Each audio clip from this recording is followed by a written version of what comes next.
Americans are losing interest in working, and something has quietly snapped. But before I show you a single statistic, I need you to answer a question honestly. Just to yourself. Nobody else has to know. When was the last time you opened your laptop for work and felt something other than dread? Not excitement, not pride, not the small satisfaction of a job well done. Just the absence of dread would be enough.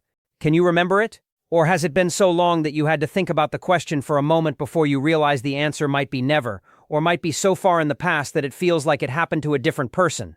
And when your alarm goes off in the morning, is there a half second, right before you fully wake up, where your body already knows what day it is and reacts before your mind does? A tightening in the chest, a weight settling onto your shoulders before your feet even touch the floor. That is not laziness. That is not a bad attitude. That is your nervous system telling you something that your paycheck has been telling you to ignore. And you have probably noticed it in other people too. The coworker who used to arrive 15 minutes early with coffee and ideas and now walks in at 9:01 with noise-canceling headphones already in, avoiding eye contact, doing exactly what is required and nothing more. The manager who used to push for excellence and now just wants to survive the meeting. The person at the next desk who you can just tell, is quietly updating their resume between tasks, closing the tab every time someone walks by. Everyone is performing. Nobody is present. And you are not imagining it. Something has genuinely, measurably, quietly snapped inside the American relationship with work. And it happens so gradually that most people have not noticed the moment it broke. They only notice the absence. The absence of the thing that used to make Monday feel different from Sunday. You are not the only one staring at the ceiling before your alarm goes off, dreading a job you cannot afford to quit because Gallup just confirmed that 69% of the American workforce is either checked out or actively working against the company that employs them, and nobody told you because admitting it would mean admitting the system broke something that cannot be fixed with a pizza party. You have felt it, and you have wondered if it is just you, if maybe you are the problem. If maybe you need a different job, a different manager, a different city, a different life, because everyone else on LinkedIn seems fine, everyone else in the meeting seems engaged, everyone else is posting about their promotions and their team off-sites and their 5-year plans, while you are sitting in your chair calculating exactly how many more Tuesdays you have to survive before retirement, which for you is decades away, which makes the calculation feel less like planning and more like a life sentence. And I need you to hear this clearly, because it will change how you see every meeting you sit through for the rest of this year.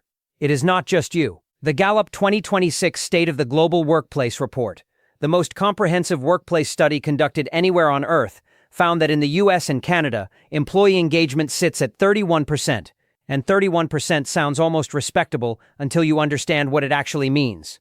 It means that 69%, more than 2 out of every 3 American workers, are either not engaged, meaning they are mentally checked out and doing the bare minimum to avoid getting fired, or actively disengaged, meaning they are not just disconnected, but are quietly working against the goals of the organization that signs their paycheck. 69%. That is not a minority of unhappy employees complaining in a break room. That is the overwhelming majority of the American workforce sitting in cubicles and home offices and job sites right now, performing a version of themselves that stopped being real months or years ago. And globally, the number is worse. 80% of employees worldwide fall into these disengaged categories, and Gallup calculated that this disengagement is costing the global economy approximately $10 trillion in lost productivity every single year. 10 trillion? That is not a number that describes a few burned-out individuals having a rough quarter. That is a number that describes a civilizational fracture in the relationship between human beings and the work they do to survive. And here is the detail that should genuinely disturb you. Manager engagement. The engagement of the people who are supposed to be modeling commitment and inspiring their teams has dropped 9 points globally since 2022. And in the US, managers now sit at only 36% engagement. The people whose entire job is to keep everyone else motivated are themselves quietly falling apart at their desks, running one-on-ones and performance reviews while carrying the exact same hollow feeling as the people they are managing. Nobody is steering the ship because everyone on the ship, including the captains, has stopped believing the ship is going anywhere worth arriving at. And Forbes reported that job market confidence in the US and Canada has cratered, falling 10 points in a single year and 23 points since 2019, meaning fewer than half of American workers, only 47%, believe it is currently a good time to find a job. And that number matters more than it sounds like it should. Because when workers believe leaving is genuinely possible, disengagement functions as a warning sign that motivates management to fix culture. But when workers believe leaving is not realistically possible, disengagement calcifies into something closer to captivity. You are not choosing to stay. You are staying because the door out looks locked. And 69% of the country is sitting behind that locked door right now, dreading the alarm, performing the job, and wondering silently, privately, without telling anyone, whether this is simply what the rest of their life is going to feel like. Everyone stayed and almost nobody left, and you would think that would be good news for a company, but it turned out to be the worst news possible, because the Great Resignation quietly became the Great Stay, and the Great Stay is not people choosing loyalty. It is people trapped behind a door that used to swing open and now does not move at all. Remember the Great Resignation?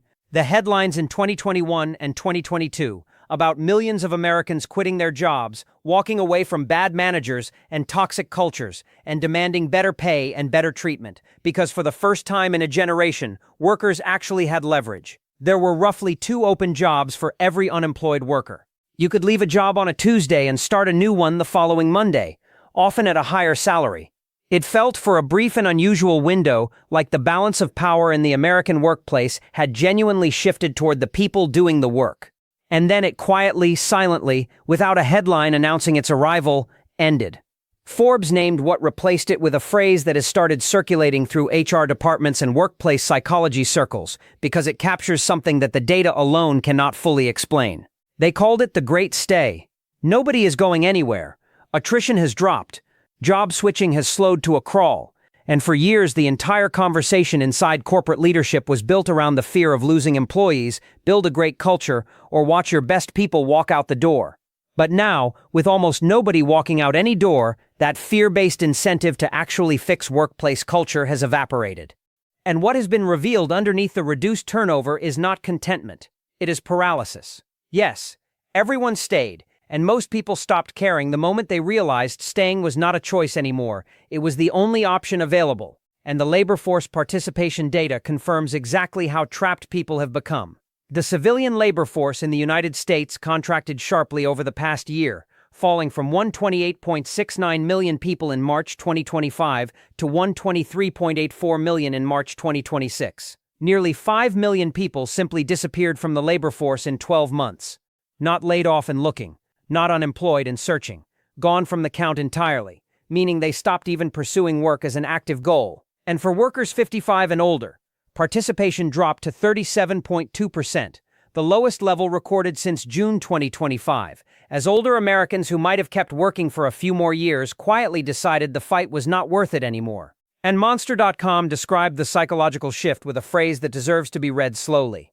They wrote that workers have largely accepted uncertainty as a constant, and rather than accelerating career moves, they are quietly adapting through side hustles, upskilling, and more selective job searching, calling it preservation and planning, rather than disengagement. But preservation from what?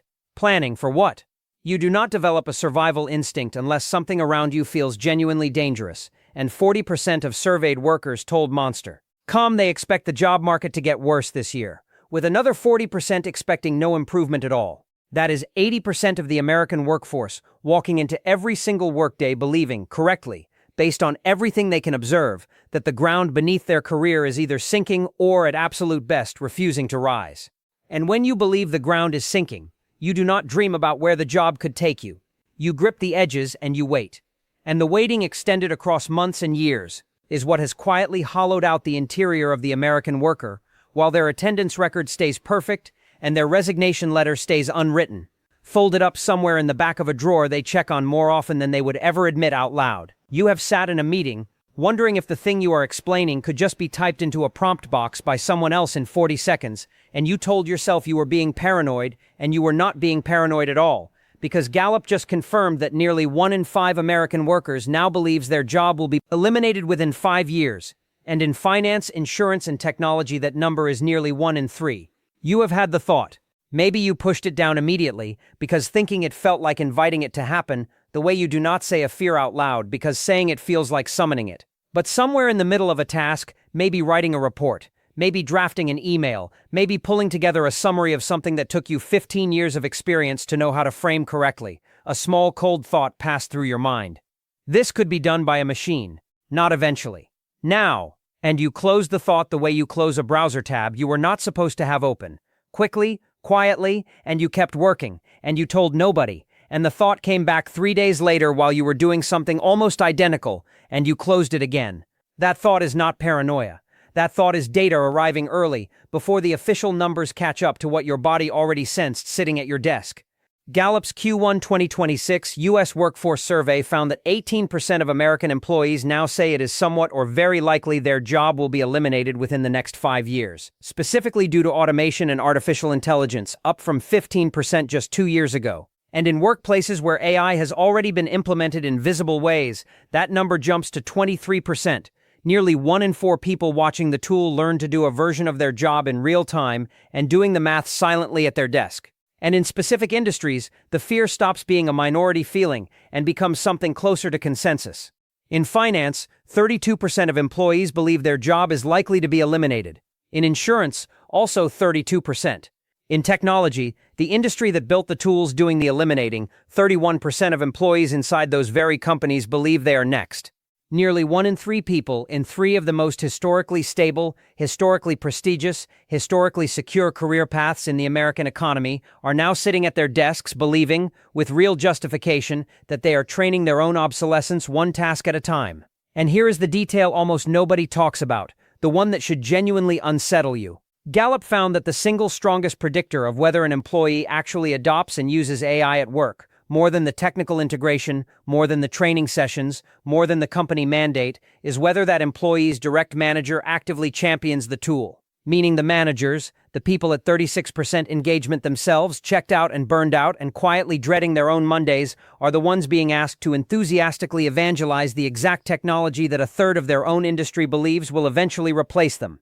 They are cheerleading their own potential funeral because the quarterly targets require it. And you sit in the meeting where your manager, hollow-eyed, sips lukewarm coffee and says with forced enthusiasm that the new tool is going to be a game-changer for the team, and you watch their face, and you know, and they know, and neither of you says the quiet thing sitting in the room with you both, that the game being changed might not have a place for either of you once it finishes changing. Somewhere in your city right now, there is a man in his late 20s sitting in his childhood bedroom, not because he wants to be there, but because nobody ever told him what was supposed to happen after the factory left and the trade school closed, and the only ladder anyone handed him led nowhere, and he has quietly stopped trying to climb. You might not have noticed him directly, but you have noticed the absence he represents. The empty seat in the classroom that used to lead to an apprenticeship, the trade school in your town that closed and became a self-storage facility, the uncle or cousin or neighbor's son who was supposed to be doing something by now, everyone assumed, but instead is just quietly still there, at home, online, present but somehow gone. And you might have felt a flash of judgment when you thought about him. An assumption that he is lazy, that he lacks ambition, that something is simply wrong with his character. And that judgment is exactly the trap that has kept an entire generation of young American men invisible, while the data underneath them tells a completely different story. The Vistage 2026 Workforce Trends Analysis identified this group specifically as the most disenfranchised population coming out of the current period, men aged 18 to 34, and the reasoning is not a mystery once you actually look at the structural collapse underneath their feet. Rising housing costs and rising education costs have collided with wages that never moved, eroding any believable path toward the kind of stability their fathers and grandfathers assumed was simply what adulthood looked like. Declining labor force participation, concentrated specifically in manufacturing and the skilled trades, has left an entire cohort without the clear, well-worn career path that used to exist for a young man who was good with his hands but not necessarily built for a 4-year degree. And on top of the economic collapse, there is a cultural one running in parallel, because the traditional social scripts around masculinity, provider, protector, builder, have become contested and uncertain at precisely the moment the economic version of those roles became unaffordable, leaving many young men without a stable answer to a question they never thought they would have to ask themselves. Who am I supposed to be now? And the Restaurant Economic Insights labor data confirms exactly how this plays out numerically. Labor force participation among the most educated American workers actually hit a record low of 71.4% in February 2026, the lowest reading since data collection began in 1992. And the report explicitly identified young men as remaining the most likely demographic to be sitting on the sidelines of the labor force entirely. Not unemployed and searching, present in the population count, absent from the labor market, absent from the mortgage applications, absent from the marriage statistics, absent from the future projections that used to assume they would show up. And this is not a story about laziness. This is a story about an entire generation of men who were handed a broken ladder, told to climb it anyway, watched it collapse under them repeatedly, and eventually quietly, without a headline or a protest or a single dramatic moment anyone could point to, stopped reaching for the next rung.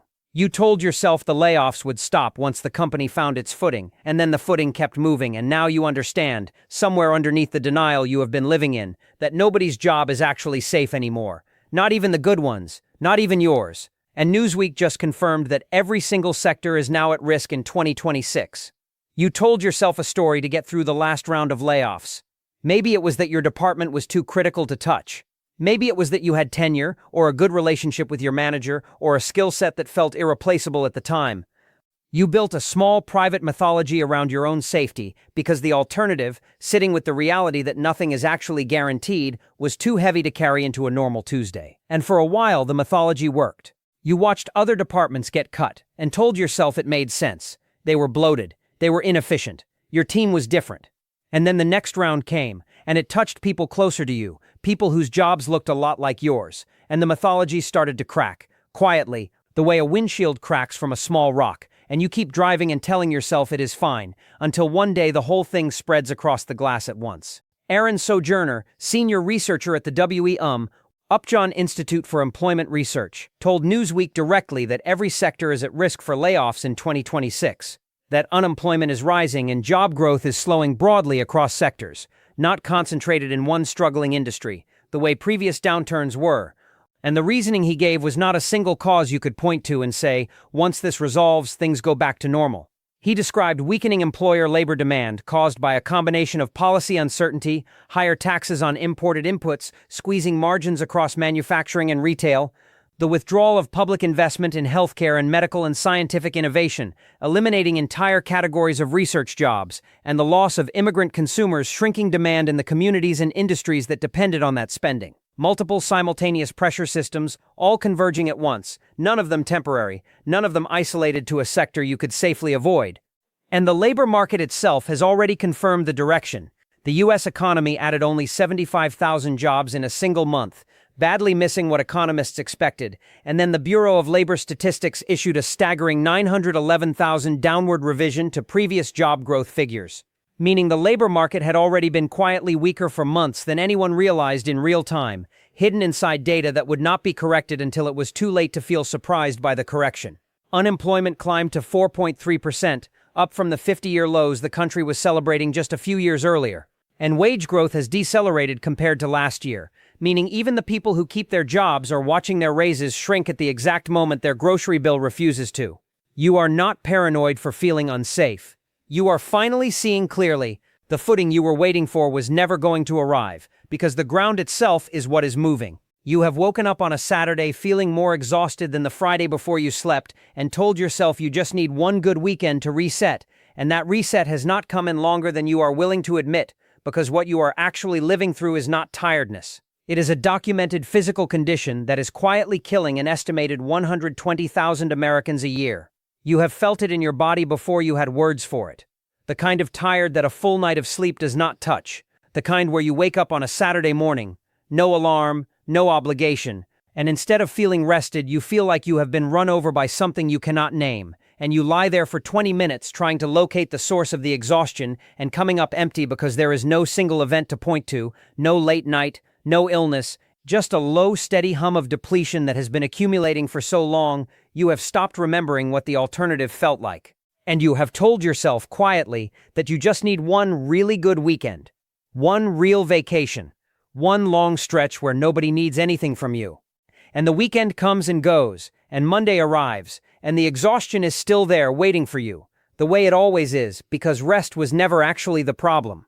A 2026 NAMI Ipsos poll found that 66% of American workers report experiencing burnout. And among healthcare workers specifically, the number climbs to 76%.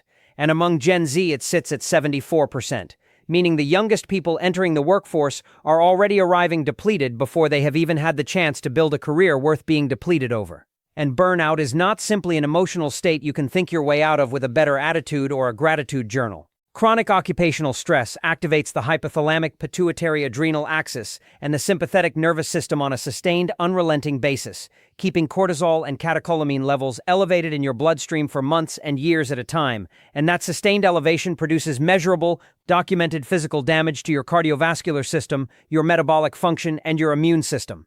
Longitudinal studies have associated this kind of chronic workplace stress with significantly elevated risk of coronary heart disease, hypertension, and type 2 diabetes. This is not a metaphor.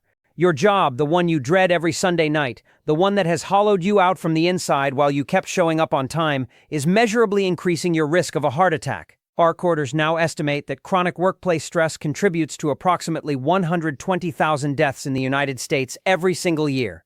120,000 people. Not laid off, not fired, killed slowly by the accumulated physiological toll of showing up to something that was extracting more from their nervous system than it was ever giving back. And only 21% of employees believe their employer genuinely cares about their mental health and well-being, a number that has fallen from 48% just 2 years earlier, which means the gap between the wellness posters in the break room and the reality inside your chest has become a chasm most workers have simply stopped bothering to point out, because pointing it out has never once changed anything. And naming a problem you cannot fix just makes the Monday morning heavier. You started doing the bare minimum because you told yourself it would protect you from burning out completely, and instead it quietly rewired your brain to stop expecting anything good from effort at all. And researchers are now calling this the cruelest trick the modern workplace has played on an entire generation of exhausted people. You made a deal with yourself at some point. Maybe you can even remember the exact week it happened. You decided that if the job would not respect your boundaries, you would build your own. You would stop staying late. You would stop checking email after 6. You would do exactly what your job description said, and not one task more, because that felt like the only form of protection available to a person who could not simply quit and start over. And for a while it felt like relief, like you had finally found the exit from a system that was consuming you. But something else was happening underneath that decision, something researchers only started documenting recently, and it should genuinely disturb you. By deliberately minimizing your effort, your input, your creative engagement with the work, you also minimize the stimulation, the challenge, and the feedback loops that your brain's reward system depends on to regulate dopamine and sustain motivation. You built a wall to protect yourself from burnout, and the wall also blocked out the small, ordinary signals of accomplishment that used to make effort feel worthwhile at all. Over time, a feedback vacuum formed. Your brain stopped associating work with reward or growth entirely, and that absence reinforced the very disengagement you built the wall to manage in the first place, creating a closed loop with no exit. One analysis published earlier this year called this dynamic the burnout paradox, and named the specific cruelty inside it directly. Quiet quitting treats burnout as an energy management problem when it is, for a growing number of people, actually a purpose deprivation problem, and boundaries alone were never going to fix a hunger for meaning that boundaries were never designed to feed. And the isolation compounds the damage in a way almost nobody warns you about. Without strong relational anchors at work, the analysis found disengagement amplifies isolation rather than relieving stress, meaning the very act of protecting yourself by pulling back removed one of the last remaining sources of resilience available to you inside an 8-hour day. The paradox is cruel, precisely because it looks like self-care from the outside while quietly deepening the wound on the inside. And Gallup and Talon LMS data confirms this is not a fringe coping mechanism practiced by a disgruntled minority. At least 50% of American workers now meet the definition of quiet quitters, doing only what the job requires and nothing more, and separate research found that 54% report genuine unhappiness at work, a number that exceeds the quiet quitting rate itself, meaning even some workers who have not yet fully withdrawn are already unhappy enough to be next. And the language of workplace wellness itself, resilience, mindfulness, balance, has become something employees now regard with open suspicion rather than comfort. Not because the concepts lack value, but because they have been repeatedly deployed by companies without any accompanying structural change, individualizing a systemic failure, and quietly telling burned-out employees that their exhaustion is a personal deficiency to meditate away rather than a predictable consequence of the conditions they are trapped inside. You have sat across from your manager during a one-on-one, nodding, saying everything is fine, while something inside you screamed to say the opposite, and you said nothing because 35% of workers now say they do not feel safe telling the truth about how bad things actually are. You have rehearsed the conversation in your head, sitting in the parking lot before the one-on-one, or lying awake the night before, running through exactly what you would say if you actually told your manager the truth. I am not okay. I am barely holding this together. I do not know how much longer I can keep performing at this level while feeling this empty inside. And then the meeting starts, and your manager asks the obligatory "how are things going?" and something closes in your throat. Some instinct built from years of watching what happens to people who admit weakness at work, and you say, "Fine, everything is good, just staying busy," and the moment passes, and you walk out of the room carrying the exact same weight you walked in with. Except now it is heavier, because you also carry the fact that you lied about it, and you are far from alone in that silence. A recent Aflac Workforces report found that over 1 in 3 American workers, 35%, say they do not feel comfortable discussing high or extreme stress levels with their manager, an increase of 3 full percentage points from just the year before, meaning the silence is not stable, it is actively growing worse. And for younger workers, the silence is even more entrenched. 39% of workers aged 18 to 24, people at the very start of their working lives, already do not feel safe telling a manager the truth about how much they are struggling. They are learning the lesson of silent suffering before they have even had the chance to learn anything else about what a career is supposed to feel like. And this silence is not simply a communication gap that better training could fix. It is a rational, protective response to a genuine erosion of trust, because only 48% of employees now express confidence that their employer actually cares about their mental health, down from 54% just 2 years ago, and that decline is happening at precisely the moment companies need workers to feel safe enough to surface problems before those problems become sick leave, resignation, or worse. And because so many workers cannot or will not say it out loud, a new phenomenon has quietly taken hold that researchers are calling quiet burnout, a state that, unlike traditional burnout, does not announce itself through visible signs like absenteeism or an angry resignation letter slammed on someone's desk. It hides. It presents as productive on the surface, on time, responsive in Slack, present in the meeting, while privately the person is nearing collapse underneath a mask they have gotten frighteningly good at wearing. And 57% of employees now report that work-related stress negatively impacts their life outside of work, bleeding into sleep, into relationships, into the 10 minutes before the alarm goes off, where the dread arrives before consciousness does. And the true cost of all this suppressed, unspoken suffering is not abstract. The World Health Organization estimates burnout costs businesses $322 billion annually in lost productivity worldwide, and in the United States alone, healthcare costs directly associated with workplace burnout run between $125 billion and $190 billion every year, a staggering financial toll generated almost entirely by people who, in the moment their manager asked how they were doing, looked them in the eye and said, "Fine."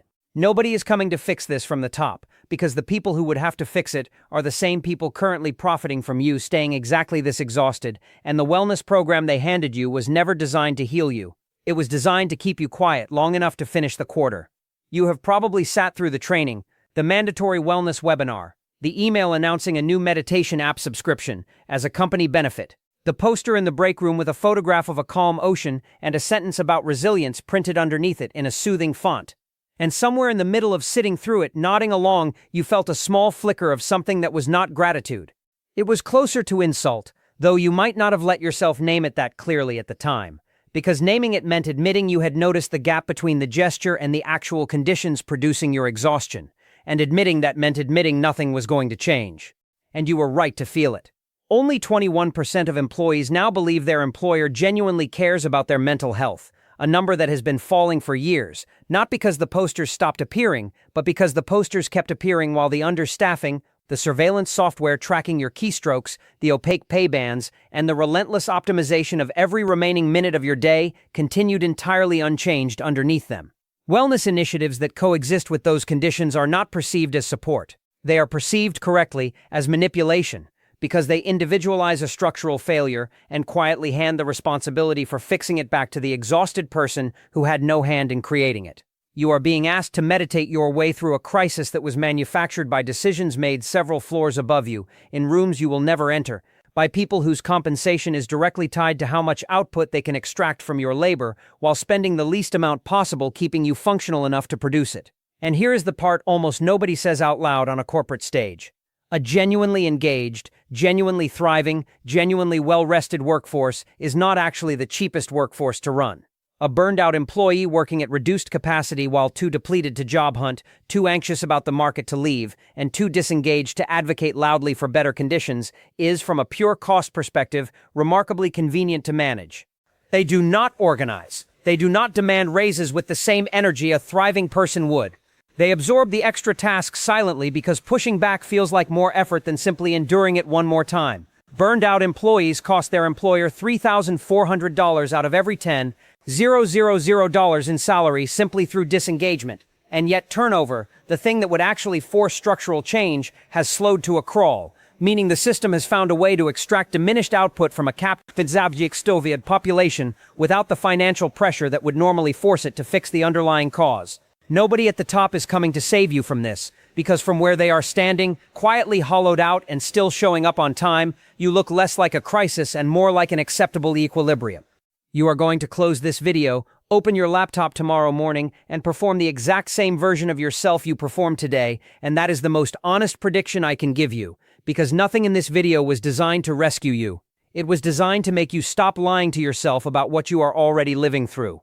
I am not going to end this video by telling you 3 things you can do tomorrow to fix your relationship with work, because that would be a lie. And you have been lied to enough by wellness posters and quarterly all-hands meetings and managers who ask how you are doing without actually wanting the real answer. The truth is smaller and heavier than a 5-step plan. You are going to close this video. You are going to go to bed at some point tonight, later than you should, because the scrolling helps you avoid the half-second of dread that arrives right before sleep, the same half-second that will greet you again tomorrow morning before your alarm even finishes ringing. And you are going to get up, and you are going to open the laptop, and you are going to perform the exact same version of yourself that you performed today and yesterday and the day before that, competent, responsive, present in the meeting, invisible in every way that matters, because that performance is the only thing currently standing between you and a version of instability you are not prepared to face right now. And I am not telling you this to leave you hopeless. I am telling you this because the first honest thing that has to happen before anything real can change is that you stop calling this normal. 69% of the American workforce is checked out beside you. 50% are quiet quitting beside you. 66% are burned out beside you. 18% believe a machine is coming for their desk within 5 years, beside you. An estimated 120,000 people are dying from this every single year, and none of them thought it would be them either, right up until it was. This is not a personal failing you need to fix with better time management, or a gratitude journal, or a wellness app your company got a discount on. This is a structural collapse in the relationship between human effort and human survival, happening at scale, happening quietly, happening to almost everyone you know, including the people who look fine in the meeting, including the manager who seems like they have it together, including you, on the days you convince even yourself. And the only thing I am asking you to do tonight is stop performing the lie in private the way you perform it at work. Tell one person the truth. Not your manager, not HR, not the wellness survey that goes nowhere and changes nothing. A person, a friend, someone who will not fix it but will at least witness it, because the isolation is what is killing you as much as the exhaustion is, and witnessed pain moves differently through the body than pain carried entirely alone. That will not fix your job. It will not fix the economy. It will not stop the machine that may or may not be coming for your desk in 5 years. But it is the one true thing available to you tonight, in a system that has quietly made almost everything else feel out of reach.